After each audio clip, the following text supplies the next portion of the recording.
Hello and welcome to another quick tutorial of my scripts. This time I added a new script to make the whole motion tracking stuff easier. So imagine you wanted to use my motion tracking plugin, which would mean that you select 4 corners and the center point of the masks are going to be the corner points of the picture-in-picture plugin. Just a quick demonstration of what that would look like. Could you please play it? Yeah, exactly like that. Well, now we have a problem. The problem is that for a long time Sony VEGAS users complained about not being able to zoom in to the preview window. You can preview the video on an external monitor to enlarge the whole picture, which in turn enables you to see a little bit more precisely, but you can't just grab a zoom in tool and zoom in this portion to exactly pick a pixel you would like to be to have tracked.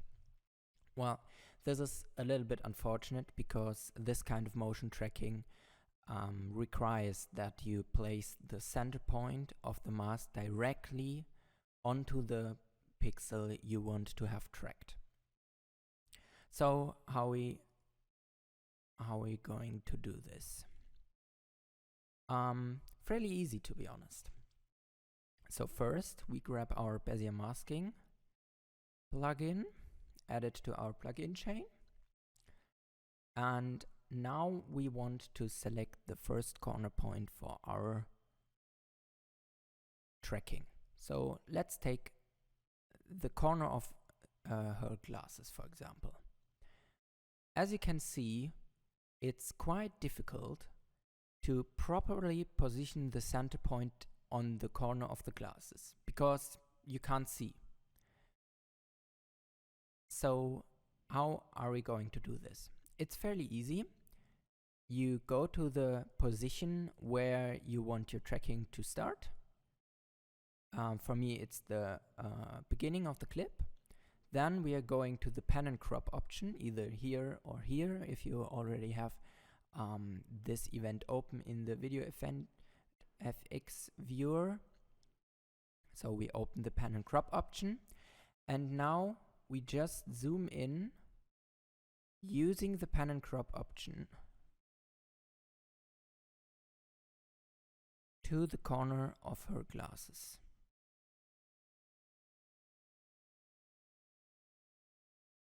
Like there, for example. After that, we switch back to our Bezier masking plugin.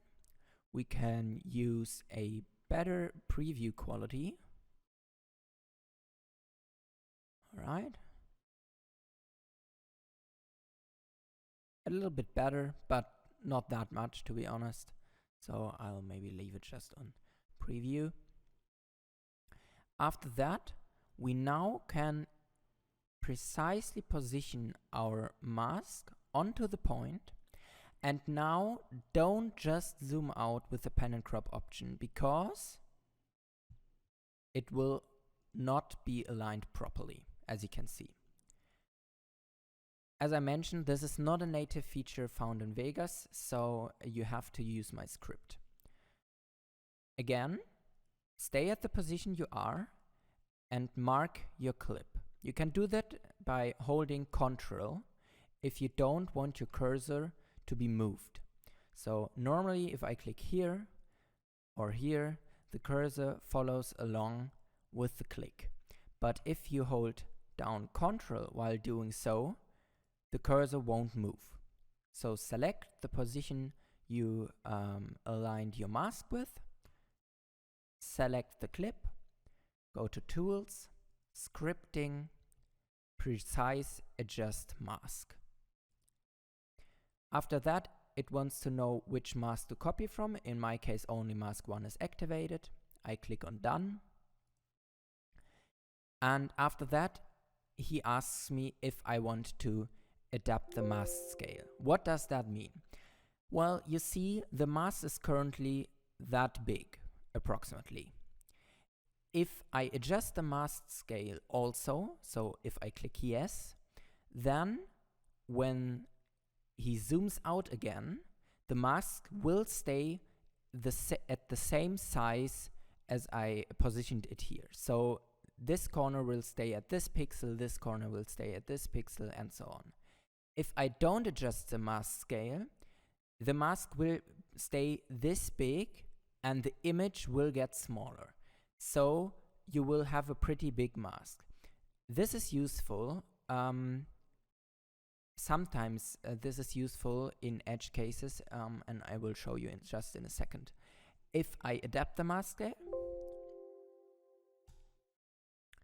there was just a little notice that now the handles for the Bezier masking plugin aren't updated, so you have to select a position on the timeline where this clip isn't active, and then go back, and then you'll correctly see that the mask is exactly at the position we wanted.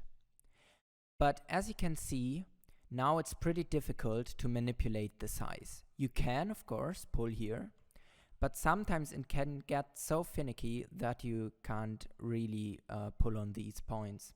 So you would have to go to your mask and increase the width and or height of the mask again to access it. To prevent this in the first place, you can use the script precise adjust mask, select mask 1, and now click I don't want to also adapt the mask scale. And now, as you can see, the center of our mask is perfectly positioned, but the mask itself didn't change size in relation to the preview window. So we now can go in and make it a little bit smaller. Whatever suits the best. And that's pretty much it. Pretty easy to precisely position a mask on a point. I will try and do the script for more features. So, for example, for I don't know, for other alignment stuff, so you can zoom in and zoom out without it affecting the position of the mask using the pan and crop option. Yeah, that's for today. I hope it was helpful, and if you have any questions, I'll link the forum post in the description, so you can go there and suggest improvements, what features you would like to have, and so on, and also give me some feedback if you found it helpful. Also in the video description there will be a link to the GitHub page, so you can make improvements yourself and also get the source code. And yeah,